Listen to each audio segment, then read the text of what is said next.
Today let's make street style mushroom chili. First let's wash the mushroom really very well and cut it into two halves. Now we're marinating the chicken with some salt, turmeric powder, Kashmiri chili powder, corn flour, and let's deep fry it.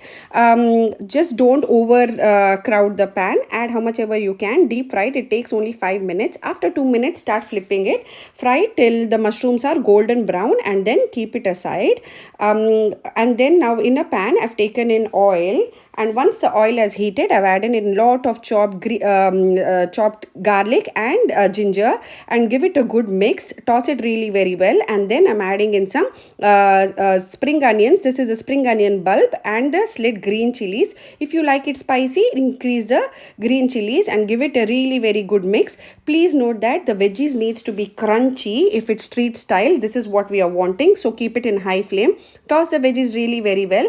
Now I'm adding in cubed capsicum and onions. It needs to be cut it into cubes like this.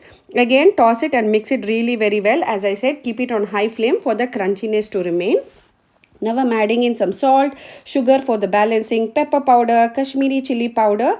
Then I'm adding in some sauces like green chili sauce. Now I'll add in some soya sauce and ketchup.